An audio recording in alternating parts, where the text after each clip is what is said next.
എന്നാ വിക്കി ചെയ്തോന്നു പറഞ്ഞു. കാരണം ഞാൻ കുറെ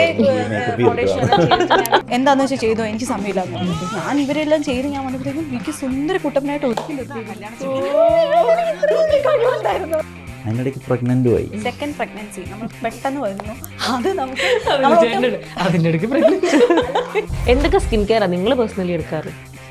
ഞാൻ യൂഷ്വലി ഇവളുടെ എന്തെങ്കിലും സ്കിൻ കെയർ എനിക്ക് തരും. ഇവള് മേടിച്ച് പരാജയപ്പെടുമല്ലോ, അപ്പൊ ഇത് പറയും ഇത് നല്ലതാകുന്ന ഉപയോഗിച്ചോളാൻ പറയും. അത് ദൈവസഹായിച്ച് ഇവിടെ തരുമ്പോൾ എനിക്കത് വർക്കൗട്ട് ആവുന്നത്.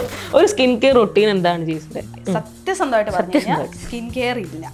കുറേ പ്രോഡക്ട്സുകൾ വാങ്ങും, അത് ട്രൈ ചെയ്യണമെന്ന് വെക്കും, പിന്നെ അത് എക്സ്പയർ ചെയ്യുമ്പോൾ എടുത്ത് കളയും. നിങ്ങൾ കാറിലല്ലേ വന്നേ? ആ യൂസ് ചെയ്യാത്ത പ്രോഡക്ട്സ് ഒക്കെ എടുത്ത് കാറിൽ വെച്ച് കൊണ്ടു എക്സ്പയർ ഡേറ്റ് കഴിയുമ്പോൾ ഞാനെടുത്ത് കളയും. ചുമ്മാ എനിക്ക് ട്രൈ ചെയ്ത് നോക്കാം. ഈ ഫസ്റ്റ് സ്വന്തമായിട്ട് ബ്രൈഡ് എല്ലാം ഒരുങ്ങി കഴിഞ്ഞിട്ട് വന്നിട്ട് എന്തായിരുന്നു ചേട്ടൻ്റെ റിയാക്ഷൻ കണ്ടു കഴിഞ്ഞപ്പോൾ? എന്നെ കണ്ടിട്ട് നിങ്ങൾക്ക് ഭയങ്കര ഇഷ്ടമായി യാത്ര ചെയ്യാൻ. അതായത് നേരത്തെ ഇപ്പൊ അടുത്ത വർഷത്തേത് നമ്മൾ ഇപ്പോഴേ പ്ലാൻ ചെയ്ത് ട്രിപ്പ് നടക്കുന്നവരുണ്ട്. എനിക്ക് അവളുടെ ചിരി ഏറ്റവും ഇഷ്ടം, ചിരിക്കുന്നത് എനിക്ക് ഭയങ്കര ഇഷ്ടം. നമ്മളെ സംബന്ധിച്ചിടത്തോളം ഇപ്പം 2027 വരെ ഇപ്പൊ ബുക്കിംഗ് സ്റ്റാർട്ട് ചെയ്തു. ഈ കഴിഞ്ഞ ദിവസത്തെ ഒരു ബ്രൈഡ് ചാലക്കുടിയിൽ നിന്ന് കോട്ടയം വന്നു, ഒരുങ്ങി തിരിച്ച് ചാലക്കുടിക്ക് പോയി. വർക്ക് എല്ലാം കഴിഞ്ഞപ്പോൾ അവരുടെ അച്ഛൻ വിക്കിക്ക് കെട്ടിപ്പിടിച്ച് മുമ്പ് കൊടുത്തു.